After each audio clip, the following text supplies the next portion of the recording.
Kao i proteklih godina, gledaoci RTS-a pokazali su veliko interesovanje za Teleton i bilo im je zanimljivo da telefonom razgovaraju sa glumcima, sportistima, pevačima, političarima. Uglavnom ljudi izražavaju zadovoljstvo što makar tim jednim pozivom mogu da pomognu i da učestvuju u ovoj akciji.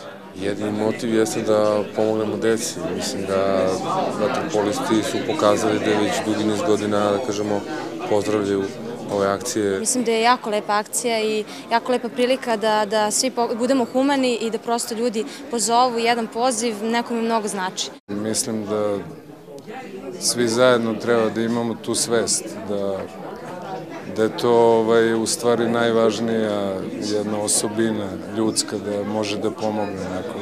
Svaki poziv ili SMS poruka bili su direktna donacija za izgradnju i opremanje inkluzivnog servisnog centra za decu sa smetnjama u razvoju. Suština je zapravo u tome da se deca integrišu u svoju vršnjačku grupu, da se njima rade stručni kadrovi i da naravno na tom jednom mestu roditelji koji imaju decu sa smetnjama u razvoju mogu dobiti sve informacije koje su vezane za napredovanje njihove dece, kako u zdravstvenom smislu, tako i u obrazovno-vaspitnom smislu.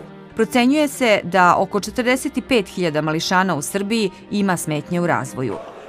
Raiffeisen banka dala je donaciju od 100.000 evra, a grad Beograd 150.000 evra. Prošle godine na Teletonu je prikupljeno 22.000 evra. Svi dosadašnji Teletoni RTS-a, osim jednog koji je pomogao Kraljevčanima posle zemljotresa, bili su posvećeni pomoći deci.